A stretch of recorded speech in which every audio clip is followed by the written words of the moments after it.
I'll tell you guys then that our next guest is a staple of the stand-up comedy scene here in Phoenix. He produces the series Comedy on Fire, and I'm thrilled to have him here at Phoenix tonight. It's Matt Micheletti, everybody!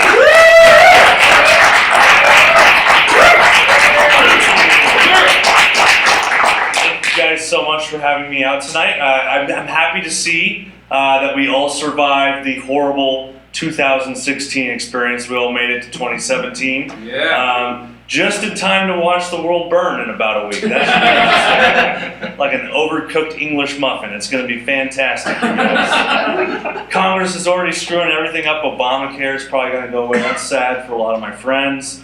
I don't have Obamacare. I have VA healthcare, which basically means I have no healthcare. If you've ever had to wait 3 months to see your doctor, you'd feel the same way as I do. So I definitely understand why people are jumping off the parking garages at the Phoenix VA now. I get it, man. Well, it's true. It's a little dark, but it's true. Like I got a blood test done last March. They gave me a phone call first week in November for my results. So you can imagine the quality of healthcare at the Phoenix VA. Like I could have been giving my wife some weird disease and not even know about it. And yeah, thanks Phoenix VA. So that's been an interesting thing. We spent the holidays with family, like most of you, with people that we would really rather not spend time with very often, which is why we just do it at Thanksgiving and Christmas. But I spent a lot of time with my wife's grandparents, and it's an interesting experience. You know, they're the greatest generation. They defeated the Nazis and melted Japan, so they respect that. And they have interesting points of view. I went out one morning over the Christmas vacation to grab a cup of coffee. I go to the fridge to reach for the creamer. And her grandma stops me mid-pose into the fridge. She goes, "Oh, sweetie, we don't buy creamer anymore because I heard on the Alex Jones podcast that they put fetuses in them." Yeah, that's the appropriate response from somebody who tells you they heard on the Alex Jones podcast that they put fetuses in coffee creamer. But that, in my stoned point of view, I was at 8 o'clock in the morning at Grandma's house. I was like, what if there were actually a fetus coffee creamer shop? Like you would actually go there and actually buy it. You walk in there with your legal tender and you hand it to the shopkeep, and he goes, "Well, we have the 3-month and the full term, and we can have the French vanilla flavoring for an extra 75 cents." But these are the things you think of in Manteca, California, and which translates to lard in Spanish. That's a fascinating and exhilarating city name. I grew up in Manteca, California, and went to Lard High School. Where our school mascot was the albino buffalo of Native American lore. That was Jesus. Yeah, can you guys guess how many Native Americans went to my high school? 0. They all died building Manteca. That's so. Yeah, getting out of there at 17, joining the military, that was an interesting experience. The military to me, I don't know. I don't like it when people tell me like, "Thank you for your service." I volunteered. I joined the military because I was broke and dumb. That's why I went in the military. I had like a 2.2 GPA, and I couldn't afford junior college, so I joined the Air Force, looking to go to exciting places, see new things. And I went to Tucson for 3 years. I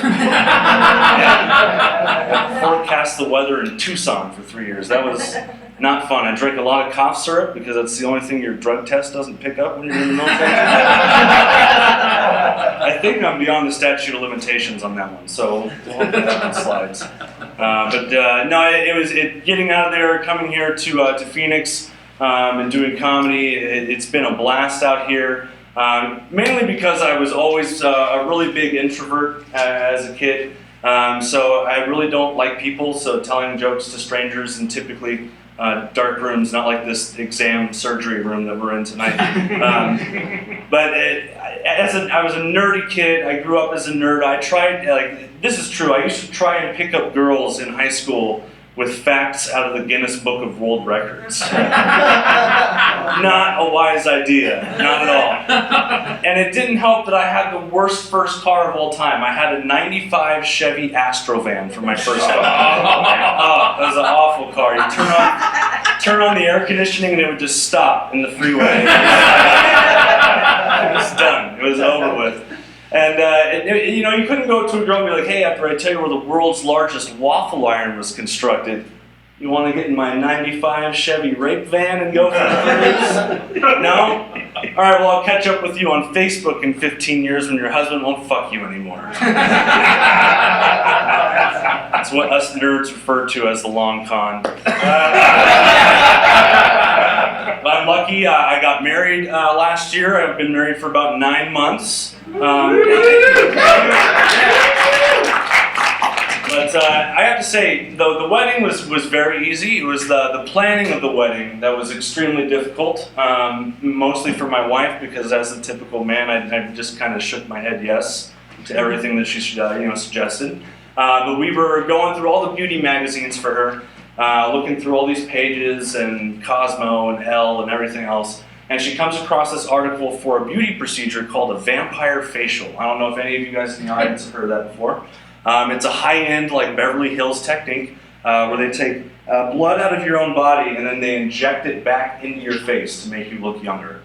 It's like $10,000, $12,000 a session out in Beverly Hills. Super ridiculous. That's option number one, as if it needed an option number two, which is where they literally take fresh harvested placentas and they grind it up into a jelly and just rub it on your face like you're a toasted bagel. That's gross. It's so gross. But it's weird to me because I always thought a vampire facial was when you blew the guy at Hot Topic. Thank you guys so much.